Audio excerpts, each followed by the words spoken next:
Remember when you were in school and there would always be two kinds of class monitors. One would be the popular kid. They would be friends with everyone, wouldn't rat on you to the teacher. Kids are throwing paper rockets, shouting, screaming in free periods. But that monitor will only try to quieten things down if and only if the teacher is visible on the horizon. Basically, the cool kid monitor. And the second kind would be the one that would take the job really seriously. Teacher asks for pin drop silence, they would ensure pin drop silence. Haven't completed your homework? Wearing wrong shoes? Whatever is the equivalent of terrible sin in school, rest assured that monitor would report it. Would make the monitor extremely unpopular, but they managed to keep the class disciplined. Now, market regulators have two choices. They could either be the cool kid monitor. If everyone is partying, let's all have a good time until something really goes wrong. Or they could be the strict monitor. A lot less fun, but a lot more disciplined. Now, if the last few months are anything to go by, the RBI, which is the banking sector regulator, and SEBI, which is the equity market regulator, have emerged as the second no-nonsense kind of class monitor. And we are seeing the impact of that in crashing prices of small cap and mid cap stocks, essentially making market participants go a bit like this. Oh my God, can you just be cool? Once, please. Just once. So is this just an innocent market correction? Or is it that regulators have spotted something brewing in the economy that we are yet to figure out and they're swinging into action to change course? Hello and welcome to The Bond Economist, your one-stop destination for professional advice on the economy. My name is Auradeep Nandi, and today we discuss how the sharp crash in small and mid-cap stocks is actually just the latest in a series of steps that the RBI and SEBI have been taking for the past few months, and what that tells you about the state of the economy. Now, those of you who follow this channel regularly, you may have noticed that I don't talk much about stock markets. And that's simply because I am not an expert in it. I am not an investment professional. This channel is not about giving you investment tips, when to invest, where to invest, how to invest. The job of this channel is to exclusively keep you up to date on what's happening with the Indian economy. That said, sometimes things happen in markets that reflect broader economic trends. It's like you could get fever, and 9 out of 10 times that fever could be because of some kind of random flu or allergy, and a dolo would be more than enough to deal with it. But every once in a while, that fever could be symptomatic of something worse going wrong inside your body. Similarly, markets could go up and down, and well, that's just how markets function. But sometimes there just might be a bigger game afoot. By the way, if you like this content and you want this channel to grow, please subscribe. The YouTube algorithm is a ruthless beast when it comes to new creators. And if you like what you see, feel free to support me through the super thanks button above the comment section. First things first, what on earth is going on with Indian stock markets? Well, at the time of filming this video, there has been a massive sell-off of small cap and medium cap stocks. Now, on the face of it, it seems to be triggered by SEBI flagging that there could be froth building up in the small cap and mid cap segments. So basically, SEBI is worried that too much of money has flown into these stocks, raising their valuations far higher than what fundamentals would dictate. There has been what is known as irrational exuberance. Now, the problem with irrational exuberance is that everyone starts to think that it's a one-way street. Prices will eternally keep going higher. In fact, there's a name for this in economics. It's called the greater fool theory. So basically, people stop worrying about what the stock is actually worth, but instead buy it thinking that there is a greater fool, a greater idiot that will buy it from you at an even higher price, thinking that the price will only go up. He is also buying from you thinking that he will find an even greater fool ready to pay an even greater price to take it off his hands. So the stock price divorces reality, divorces fundamentals, and now there's a stampede of fools. As is the case with all stampedes, it's the weakest of the people that get trampled the most. people who don't understand the markets sink their money in. And in this mad rush, bad actors step in. They try to manipulate the market or sneak in funds from questionable sources. And eventually something happens that shocks the system. It could very well be something external. It could be a war somewhere, or oil prices shooting up, or say the government taking action against some shady investors. And that shock could get stock markets to spiral down.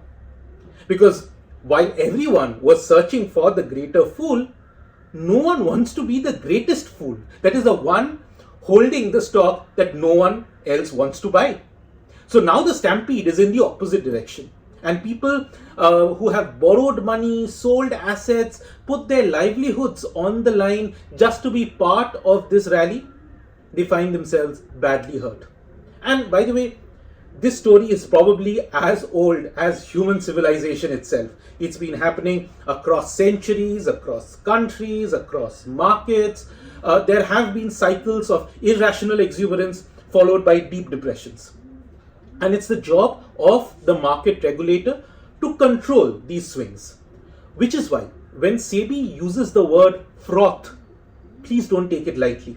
It means that they are seeing data that tells them that the roller coaster has gone up too high, too soon, and if they don't step in, you could end up vomiting on the way down.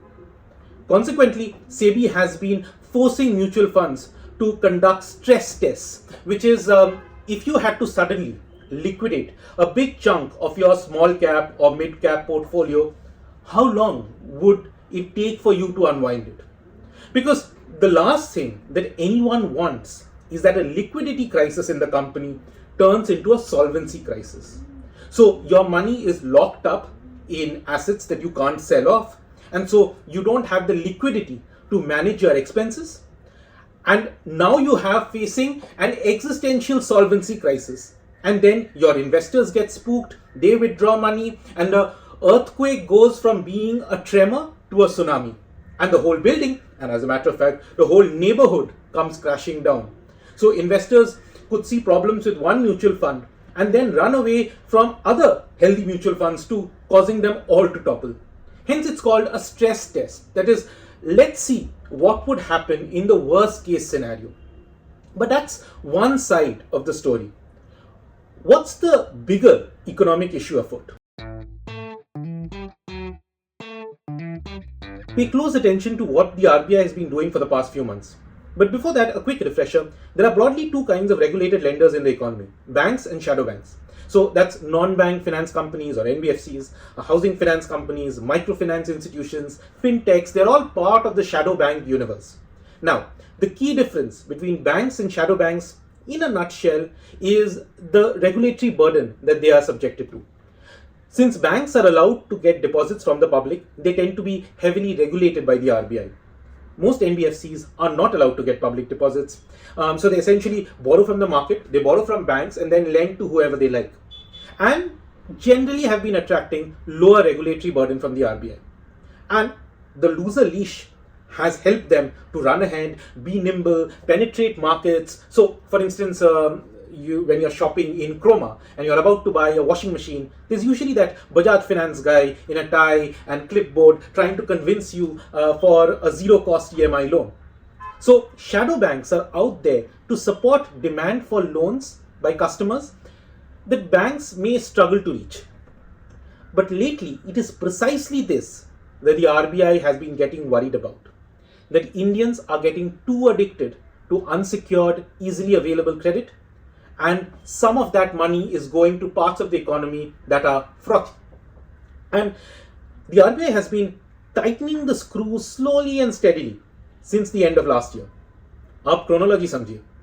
Back in November 2023, the RBI directed Bajaj Finance to stop sanctioning loans under its Insta EMI and e-com schemes. Later in the month, the RBI increased the risk weights for unsecured loans and for bank exposures to NBFCs. What this means in simple English, and by the way, please do watch the Bond Economist episode on this. This basically penalizes banks from overlending to NBFCs and penalizes NBFCs from giving loans to people without any collateral. So think personal loans or credit card loans. They are by their nature unsecured and are hence much riskier. In December, the RBI tightened regulations around alternate investment funds like venture capital funds, angel funds, infrastructure funds, those that tend to attract institutions and high net worth individuals. In the same month, it also gave a only 1 year extension to the Bajaj Finance RBL co-branded credit card, saying that it found serious deficiencies in the deal. In January 2024, the RBI tightened regulations around housing finance companies. By the end of the month, RBI had cracked down on Paytm over non-compliance, shutting down operations in Paytm Payments Bank. In February, Deputy Governor of RBI, Rajeshwar Rao, flagged concerns that microfinance lenders that typically cater to low-income customers that can't access banks, these microfinance institutions were charging their customers interest rates that were just too high. The RBI also put restraints on one of the credit card networks. So this is the likes of Visa, MasterCard, Amex, etc. One of them was told to stop making unauthorized payments using business credit cards. So basically, if company A wanted to pay company B using a corporate credit card, and company B would say that, hey, we don't accept credit cards, then the credit card network would tell company A, hey, why don't you still use my card, but pay a random company C that I have tied up with, and C can then transfer cash to company B on your behalf. RBI put a stop to all of this. In March, the RBI and SEBI moved against JM Financial from providing financing against shares and debentures and managing IPOs, finding serious concerns on governance issues, where they were essentially manipulating their own investors using power of attorney in such a way that indirectly different arms of the same company were buying, selling, and reselling the same securities. The RBI then moved against IIFL, stopping them from disbursing gold loans due to problems around the purity and the weight of underlying gold. And then we now have SEBI going behind small cap and medium cap investments made by mutual funds. So, you can argue that each of these issues are company or situation based and are unrelated to each other, but it's hard to not see that over the last few months, the RBI has been taking a series of steps to tighten the regulations around shadow banks. Ultimately, the worry is about their customers, Indian households. And the worry is that we are borrowing too much, making us more vulnerable to financial companies that are non-compliant or unscrupulous. Which is why regulators, both RBI and SEBI, are essentially attacking all parts of the money trail. At the start of the trail, they are making it costlier for shadow banks to give unsecured personal loans. In the middle of the trail, they are tightening regulations around shadow banks, effectively trying to make them as regulated as possible to the banks. And at the end of the trail, they are attacking where the money is flowing to, which is why SEBI is taking action against the froth in stock markets. And by the way, their concerns are backed by data. Net financial savings of Indian households dropped sharply to 5.1% of GDP in FY23 from an average of 8.5% in the past 4 years. And you can see that it's not because people are making lesser investments or having lesser bank deposits, but because they are borrowing much more. Borrowing from banks, borrowing from non-banks. You can see how the yellow and the orange bars in the chart have increased dramatically in the latest reading. And if you combine this with the fact that consumption growth in the GDP data has been slowing, overall GDP growth is over 8%, but consumption, that is nearly 60% of GDP, is growing at less than half that rate. And much of the prosperity that you see in India seems to be happening with urban, richer, and better off households. So it could be that some sections of Indian households are getting greedier. So they are borrowing money to buy fancy goods or buying assets or looking to make quick money investments. Or some may be getting needier.